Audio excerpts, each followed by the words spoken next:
Hello បងប្អូនបាទនេះគឺបូមត្រីបូមត្រី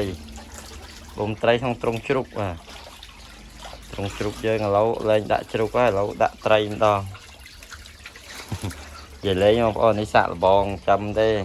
យើងផ្អាកចាំជ្រូកទៅឥឡូវយើងសាក់លបងចាំមើលតាចាំដាក់ក្នុងតង់រស់អត់ឃើញគេប្រហោះគ្រប់គ្នាច្រើនអញ្ចឹងយើងចង់សាកលេងហ្នឹងបងប្អូនទិញត្រីក្រាញ់គេ2គីឡូយកមកដាក់ចំតើវារស់អត់បានផលអត់ឥឡូវរស់មែនបងប្អូនដល់ពេលយើងប្រមូលផលហើយនេះចំក្នុងទ្រុងជ្រូកនេះដាក់តង់ចំក្នុងទ្រុងជ្រូកតាបាំងដបូលទេឥឡូវគឺថាបានផលហើយនេះត្រីនៅនោះទៀតតែចាប់អស់ហើយអានេះយើងចាប់បដើចាក់មុនដែរនេះឥឡូវហ្នឹងហើយចឹងបងប្អូនចាំបានបាទចង់ចាំអីចាំត្រីក្រាញ់បានក្នុងតង់នេះដល់ថ្ងៃខ្ញុំប្រមូលហើយនេះហើយអត់មានឲ្យស៊ីអីទេអានេះស៊ីតែចំណីត្រីហើយបន្លែចំណីត្រីបន្លែហើយនឹង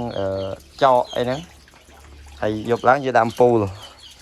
ឡើងអំពូលចោលហ្នឹងឲ្យវាស៊ីសัตว์ទីអីចឹងណាអត់មានដាក់អីទេហើយចឹងអរគុណច្រើនបងប្អូននេះគាត់ថាសាកចាំទេឥឡូវគឺថាចាំរស់បាទអត់ងាប់ទេចាំឲ្យបានផលទៀត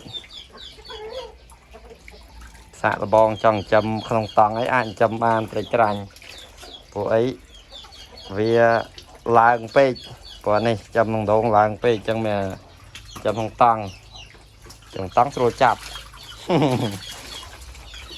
ដល់កអស់ទឹកដល់វាអស់ទឹកនៅកើតអូខាប់នេះយើងទិញត្រីតែ2គីឡូទេមកនេះដល់ហើយធំដល់នេះបណ្ណានៃអីណាប់ទៅយ៉ាហ្នឹងហើយអរគុណច្រើនបាយបាយ